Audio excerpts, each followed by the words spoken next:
Et on accueille Arnaud Train qui est responsable à l'Office national des forêts, responsable des chasses en licence. Alors vous êtes le chef de service je crois que vous êtes en Aveyron, hein, c'est ça? Oui. On va l'entendre normalement à votre accent, c'est ce qu'on m'a dit. Donc justement, que sont les chasses en licence? Bien, bonjour. Les chasses en licence, c'est des chasses mises en œuvre directement par l'Office national des forêts sur des territoires de l'État, puisque l'Office national des forêts gère les territoires de l'État.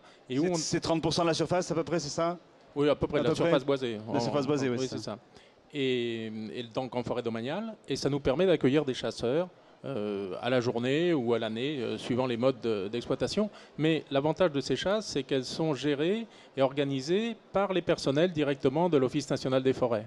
Mais justement, en quoi une chasse est indispensable, j'allais dire, à la bonne gestion de la forêt? Eh bien, tout simplement parce que la forêt est un milieu vivant qui pousse. Et dessus, il y a des animaux. Ces animaux se nourrissent normalement du biotope sur lequel ils sont. Donc, ils mangent les bourgeons, ils peuvent écorcer, ils peuvent faire un certain nombre de dégâts. Et donc, l'indispensable chose, c'est comme il n'y a plus de grands prédateurs naturels, la chasse se substitue pour que les densités d'animaux ne soient pas en surnombre, compromettant ainsi la survie de la forêt. Quels sont les dangers d'une surprésence d'animaux? Ben justement, la surprésence, c'est que les animaux déjà par eux-mêmes ont un taux d'accroissement important, que nous ayons dans les 25% pour le cerf, 35% pour le chevreuil, donc c'est pour dire que le 100% pour le sanglier.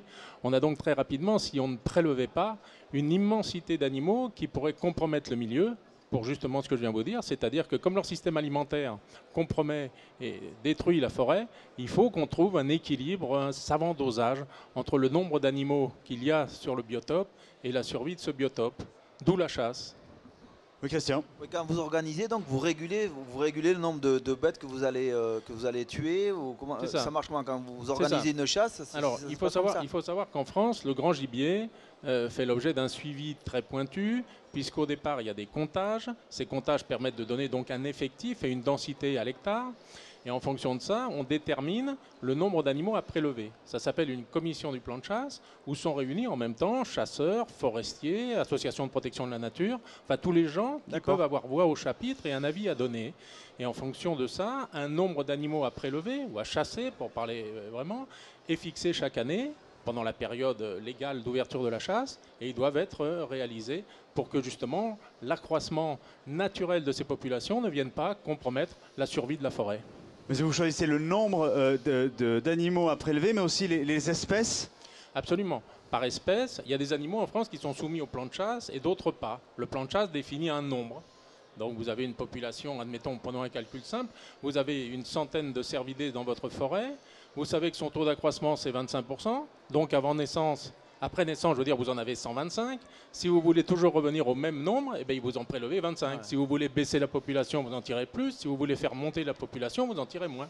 Et les chasseurs, c'est les chasseurs qui ont leur permis de chasse, ou vous les sélectionnez? Oui, non, mais je veux dire, vous les sélectionnez parmi ceux-là, ou je veux dire, oui. vous les trouvez comment? C'est un acte volontaire, c'est un acte bénévole? Comment ça se passe? Bénévole, non. Nous sommes dans les forêts de l'État. La règle, normalement, c'est la location, adjudication publique ou à modulation, location de gré à gré avec des sociétés ou avec des adjudicataires. Mais au niveau des licences, les gens qui sont intéressés de venir chasser dans nos territoires s'inscrivent à la journée. Et nous, en début d'année, on sait qu'on a tant d'animaux à prélever. Donc pour la journée, on va dire aujourd'hui, il va se tirer un cerf, 2 biches, 3 chevreuils, etc. Christian? Non, c'est très organisé, heureusement, je trouve. Et après, il y a des chasses privées qui existent, c'est ça? Donc, mais là, c'est autre chose. Ça, c'est autre chose. La chasse, en France, de par la loi, appartient aux propriétaires du fonds. D'accord. C'est pour ça que dans les forêts de l'État, l'État, par l'intermédiaire de l'Office national des forêts, réalise le plan de chasse. Un propriétaire privé, suivant le système Bouquet du Sud-Ouest, vous savez qu'il y avait beaucoup de systèmes d'ACCA, c'est-à-dire que Association communale de chasse agréée. Entretien d'ailleurs, qui entretient aussi. Oui, enfin, chasser, c'est aussi gérer. C'est-à-dire que l'acte de chasse, c'est pendant la saison, mais normalement, un chasseur responsable, tout le reste de l'année, il doit surveiller son lot, faire des aménagements, s'assurer de la viabilité du gibier, de son état sanitaire. Enfin, il y a véritablement une gestion. Ce n'est pas uniquement de la cueillette, quand on sort de la maison, tirer tout ce qui passe, puis rentrer. Il y a véritablement... Heureusement. Oui, heureusement, non, mais souvent, l'image que les chasseurs ont véhiculé ou se sont laissés véhiculer, c'est ça. Parce que, comme toujours, le comportement de certains rejaillit sur la mauvaise image des autres. C'est comme si sur la route, vous disiez que les chauffards sont l'image des conducteurs. Bien sûr. Non. Ouais, bien sûr. Et je crois que vous avez aussi développé un nouveau système d'exploitation des droits de chasse. Oui. Alors jusqu'à présent, jusqu'en 2015, la règle dans les forêts de l'État, c'était l'adjudication publique. C'est-à-dire qu'on mettait aux enchères tous les lots qu'il y avait. Et pour faire simple, souvent c'était le plus fortuné qui emportait le lot. Alors on a considéré qu'il valait mieux passer sur un système de partenariat, de collaboration avec les chasseurs pour réaliser nos plans de chasse. Parce que l'important c'était quand même que les animaux qui devaient être prélevés, devaient être chassés, devaient être effectivement réalisés.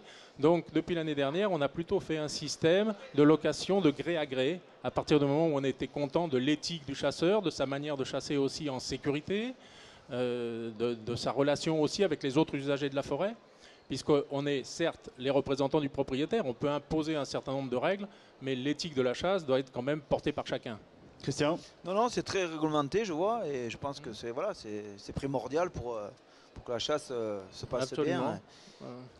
Non, c'est bien, parfait. Merci Arnaud Train. Je rappelle que vous étiez responsable à l'ONF des chasses en licence. Merci d'être venu nous parler de la chasse sur ce plateau.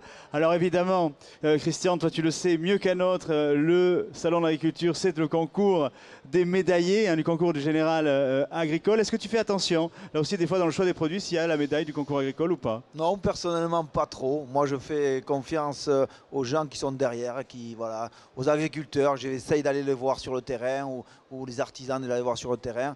Et après, moi, je me fais ma propre opinion. Je goûte, il faut que ça me plaise, le goût. Je discute avec ces artisans, ces agriculteurs, comment ils travaillent, voilà. Et après, mon choix se fait comme ça.